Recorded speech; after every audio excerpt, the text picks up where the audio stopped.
afternoon, everybody. Mine is a story of grace to wisdom. I will try as much as possible to speed everything up. I grew up with my parents, seeing what it is that they do. So, 2 days ago, somebody asked me, were you built for this role? Were you nurtured for this role? I said, yes, I was. Because this is all I know. And this is probably all. I wanted to say hello to you because and I knew that I needed to. You're here. And so this is all I know. This is all I've seen. And this is all I'm proud of. Because it's a legacy worth living. So I grew up with my parents, seeing that they're working, devoted themselves, selflessly so, to people. Making sure that they're all okay. So I grew up with this. So here I am married, and then suddenly I'm divorced, and I have a little baby. So I had the biggest wedding anybody could ever imagine. Yes, can all remember that? Ovation. So I got divorced, and I was thinking now, I have shamed my parents, right? At the same time, I have shamed the people that invested in coming into my wedding, those that came from far away and everything. So how do I now look at each and every one of these people and face them? What do I do? So I prayed to God to get me married quickly. Which is another big mistake, because I thought I needed to do this now because this is what I know. I grew up with a mother, strongest woman you can imagine. I grew up with her, I saw her literally feeding my father, looking after him, serving him, if that exists, right? So naturally, I'm going to follow that. So how did my marriage break up? If I was doing right, if I saw what my mother was doing. It's okay, so I got married again. Story number 2. But my mother now dies, and she left this legacy, better life. Now, this is a legacy that touched every human being's life. Soul, being, everything. Wherever you went to, better life was what you hear from the houses or from the mouths of people. So she died. Another embarrassment came to me, because here I am now, living another life, being a married woman, and not realizing that in a marriage you can be interdependent. In other words, I can still be married and still nurture this man and still do what I was brought to this world to do. I didn't realize that. So she's no longer here. And suddenly my marriage, second, goes downhill instantly. I begin to wonder, maybe she was the one holding the marriage itself. But the embarrassment was I did not pay attention to her foundation when she was sick. I was building somebody else, and I'm very proud that I built somebody else, a man. Right? So, I get divorced again, and now I'm in a hurry to do her work, because this is all I know. And I'm enjoying every bit of it, because this is what, as I said, I was raised to do. So, I take over the better life, and there are a lot of aunties of mine and mothers of mine around to guide me. But unfortunately, they didn't.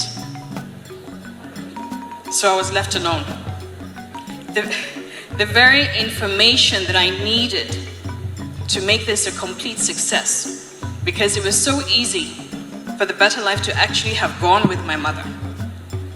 But those that I counted on to give me more information, basic things in the computer, basic things like who her partners were, suddenly nobody was interested. Then my father decides at at that time that he wanted to run for election. Which is fine, because it was a blessing in disguise, because that would have, without that, looking after him would have been traumatic. So it engaged him in a lot of people. Maybe that's what God meant for him at that time, so it's fine. So he's running for election. I called a meeting for the Better Life. Everybody. And everybody was telling me, so how do we benefit from Daddy's campaign? What? This is a life legacy. You have worked with this woman virtually almost all your life. And you want something? Okay, I understand. Fine.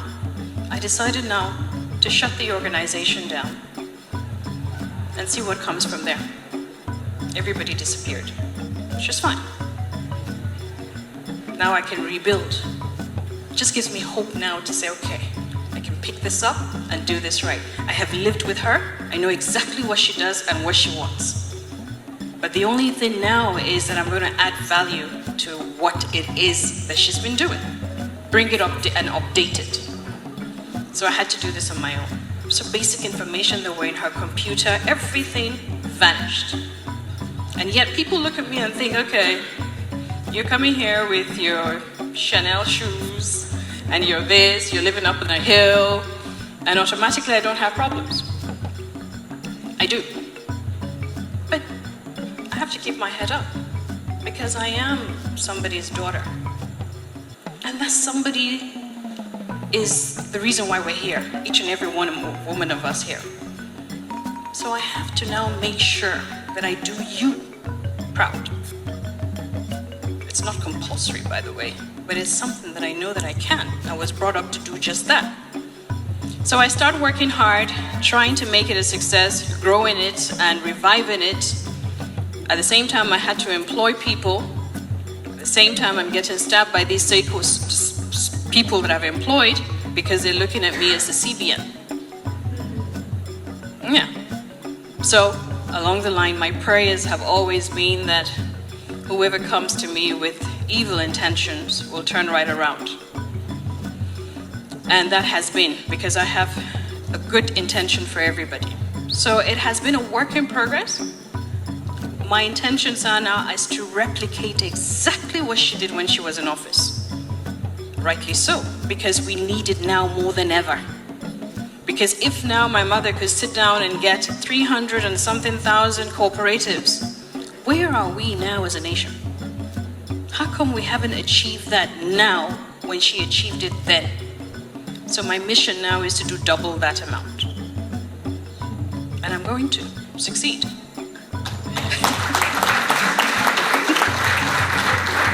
Determination and faith. That is grace. So I'm working really hard. So I am here now to do this job, but I have to now work hard at it myself to show you that I can. To show you that it is possible, that some people are thinking, because it has been said to me, to my face, that you cannot succeed. You are not your mother. The shoes are too big for you. Okay, I'm fine. The shoes are too big for me, yeah, but I can take it and put it on my head and walk with pride. And build my own self at the same time. Which is fine. You just motivated me to do more. So I'm happy. I have amazing people working for me. We're taking it step by step. But the important thing I've learned is that I needed to set a proper structure. As I told you earlier, this program would have easily had gone with her if I had no interest in it. So I needed to set a structure that in the event my daughter is not so interested in it, but she can come in and sit and look pretty, but the structures are going on. Everything is going on and working the way it's supposed to. My greatest supporters are men. Yeah. And that is really because I walk into an office, I walk into a bank, forget about the fact that yes, I am Babangida, but I have gotten my information right. I Googled, I searched, everything, I equipped myself, I train. Because I'm a Babangida, people would naturally think I am clueless. Yeah, that's right, yeah? So I need to make sure that I'm not. I need to make sure that I'm trained and guided. So I can walk in now into your office right now and tell you I have this program. Here's my business plan. This is what I intend to do. This is how I intend to do it. Everything is registered. Are you going to turn me down? No, because I have a product and it's sellable. This is why I think us women should always remember that. Get every information that you can. It's out there for you. This is why the men are successful. It's just a tap and it's done. So I needed something to make the Better Life connect, because I've suddenly now become collateral for a lot of these cooperatives. So I decided to set up a microfinance bank. But I got frightened thinking, how am I going to set up a bank? How is it possible for me to set up a bank? Bank for bankers. I mean, I don't know anything about finance. I'm a psychologist, for heaven's sake. But then I got a nice guide. I looked for information. I asked the former CBN, what are the rules? He said, you can do it. Find your revision, but you have people that would help you. So I went out, got myself a consultant, got the necessary information, and I told him that this is what I want to do. So we started doing that. He sent all the documents to CBN, only for CBN now to send us a reply and say, you have not met the criteria. This is missing. That is missing. I made a request and I said, could you please send me all the documents that we sent to you? CBN graciously sent it to us, which is not the norm, graciously sent it back to us. Only to find out that in my research on the computer, my consultant, God bless his soul, had copy and paste in all my documents. I called him, I said, sir, dude, what's going on here? How did you do this?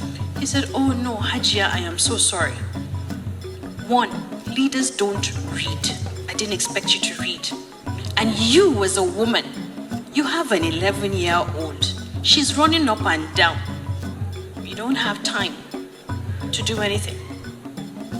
What am I going to tell somebody like that? I said, okay, no problem. That's what you think.